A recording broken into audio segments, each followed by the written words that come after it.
નાયક છું એ ભાવમાં હું અને નાયક બંને એક સાથે હોઈ શકે? હું નાયક છું એને બોલવામાં એમ આવે, અંદર વિકલ્પ કરે કે હું નાયક છું, ગુણ ગુણીનો ભેદ પડે છે. ખરી રીતે હું નાયક તે નાયક જ છું, પણ હજી નાયકને સમજતો નથી. એટલે એને નાયકને સમજવા માટે હું નાયક છું એમ વિકલ્પ આવે. એ તો વિકલ્પથી છે. હું નાયક, આ જ્ઞાન ગુણ અને આ જ્ઞાન છે તે હું, જ્ઞાન અને ગુણી એમ ભેદ. અથવા હું વિકલ્પથી હું નાયક છું એટલે વિકલ્પથી નક્કી કર્યું એમાં ભેદ પડે છે. ખરી રીતે નાયક તે નાયક જ છે, તે સહજ નાયક છે. એ સહજ એને ગ્રહણ કરવો એ બરાબર છે, પણ એ પેલા એવી રીતે ગ્રહણ કરી શકતો નથી. એટલે હું નાયક છું એમ એને આવે છે. હું નાયક છું. ભલે એમાં જ્ઞાન ગુણ તે હું ને આ ગુણી એમ ભેદ ન પાડતો હોય તોય પણ હું નાયક છું એ વિકલ્પ છે. વિકલ્પથી પોતાને જાણવા માટે ભેદ પડે છે. પણ હું નાયક તે નાયક સહજ નાયક છું. એ પેલા એ કરી શકતો નથી. વિકલ્પ તૂટ્યા પેલા એ નથી કરી શકતો, એટલે વચ્ચે આવે છે હું નાયક છું.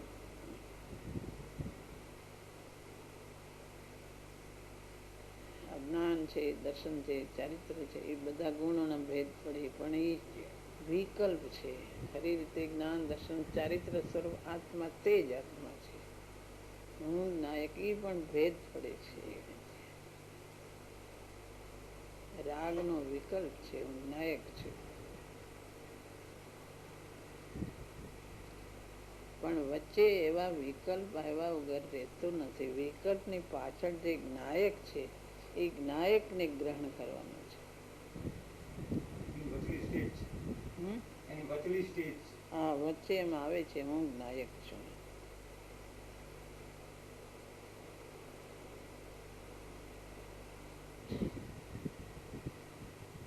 આ શરીર તેવું નથી, વિભાવ નથી. એના દ્રવ્ય ગુણ પર્યાયના ભેદ ઉપર દ્રષ્ટિ નહીં દેતા, દર્શન જ્ઞાન ચારિત્રના ભેદ ઉપર દ્રષ્ટિ નહીં દેતા. એ ભેદને ગૌણ કરીને, અંદર ગુણો છે, પર્યાય છે, બંને ગૌણ કરીને પણ હું નાયક છું એમ વિકલ્પ આવે. એ પણ એક વિકલ્પ છે, પણ હું સહજ નાયક. વિકલ્પ તૂટીને હું નાયક તે નાયક છું ખરું એ છે, પણ વચ્ચે આ બધું આવે છે.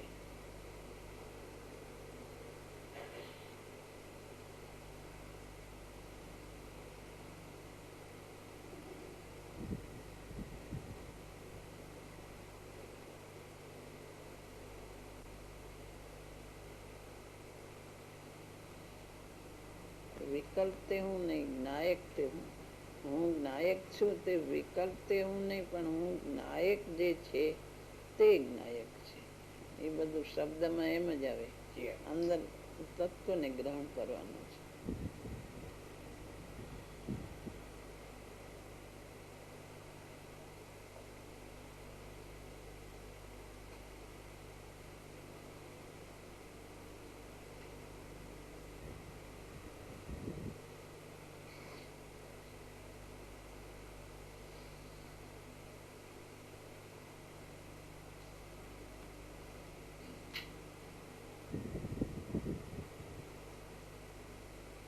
નિર્ણયમાં તો યથાર્થ રુચિની જરૂર. રુચિની જરૂર, આત્માનું પ્રયોજન હોય. એ રુચિ સાથે બધું, એક રુચિની સાથે બધું નિર્ણય. રુચિ સાચી હોય તો નિર્ણય સાચો થાય છે. એમાં ભલે એને જ્ઞાન ઝાઝું ન હોય, પણ પ્રયોજનભૂત જ્ઞાન હોય તો એને નિર્ણય સાચો થઈ જાય છે. અને જેને આત્માની બહુ પડી નથી, રુચિ અમુક, એને બહુ જ્ઞાનનો ક્ષોષમ હોય, વિચારો ઘણો કરે પણ નિર્ણય ન કરી શકે, કારણ આત્માની પડી નથી તો નિર્ણય કરી શકતો નથી. શાસ્ત્ર જાણતો હોય, બધું કરતો હોય, પણ અંદર નિર્ણય પોતાને આત્મ સ્વભાવ ઓળખીને કરવો હોય તો નિર્ણય કરવામાં તો આત્માની લાગી હોય તે જ નિર્ણય કરી શકે સાચો. ઓલો સ્થૂળ નિર્ણય કરી શકે એ જુદી વાત છે.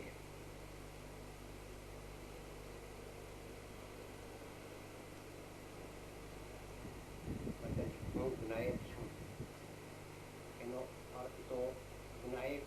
લાભરૂપ છે, બીજું કોઈ લાભરૂપ નથી, એ જેનો અર્થ હતો.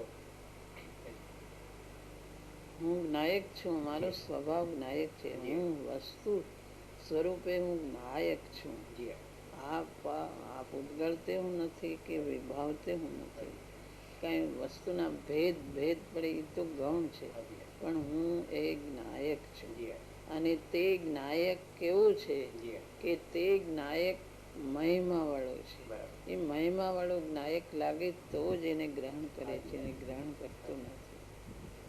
તે જ્ઞાયક સુખરૂપ છે, તે જ્ઞાયક મહિમા વાળો છે એવું એને લાગે તો જ એ જ્ઞાયકને ગ્રહણ કરે છે. એનો સ્વભાવ ઓળખે, પણ એ સ્વભાવ મારો મને સુખરૂપ, આનંદરૂપ ને મહિમાવંત છે એવી એને મહિમા આવે તો એ જ્ઞાયકને ગ્રહણ કરે છે. ન્યાયિક તે મારો સ્વભાવ છે અને એ જ મને હિતરૂપ અને લાભરૂપ છે, અને બીજું કોઈ લાભરૂપ નથી. એનું નામ જ્ઞાયકની રુચિ, એનું નામ હું જ્ઞાયક છું. હા, જ્ઞાયકની રુચિ એનું નામ. એ જ જ્ઞાયકને ગ્રહણ કરે છે ને એ જ્ઞાયકને ગ્રહણ કર્યો. સ્વભાવ ઓળખીને ગ્રહણ કરે છે.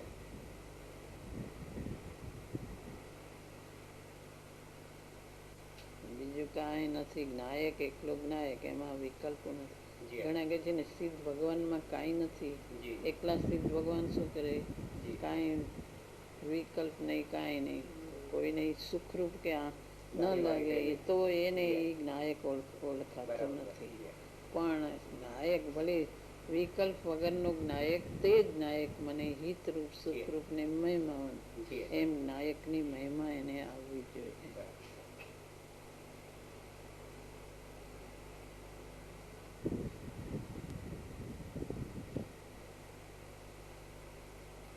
ઘણા એમ કે ગુરુજન કે જ્ઞાયક કાંઈ બોલે નહીં, જ્ઞાયક કાંઈ કરે નહીં, એવો જ્ઞાયક શું કરવો?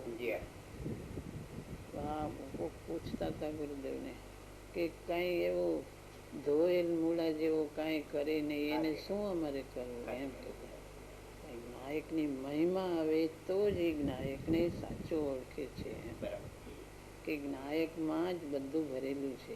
જ્ઞાયક જ મહિમાવંત છે, જ્ઞાયક જ હિતરૂપ ને સુખરૂપ છે એવું એને લાગે, અને તો એ સ્વભાવ યથાર્થ જ્ઞાયક એને ગ્રહણ થાય, નહીતર જ્ઞાયક ગ્રહણ થતો નથી. એનું જેવું સ્વરૂપ છે એવું યથાર્થ સ્વરૂપ એના ખ્યાલમાં આવવું જોઈએ.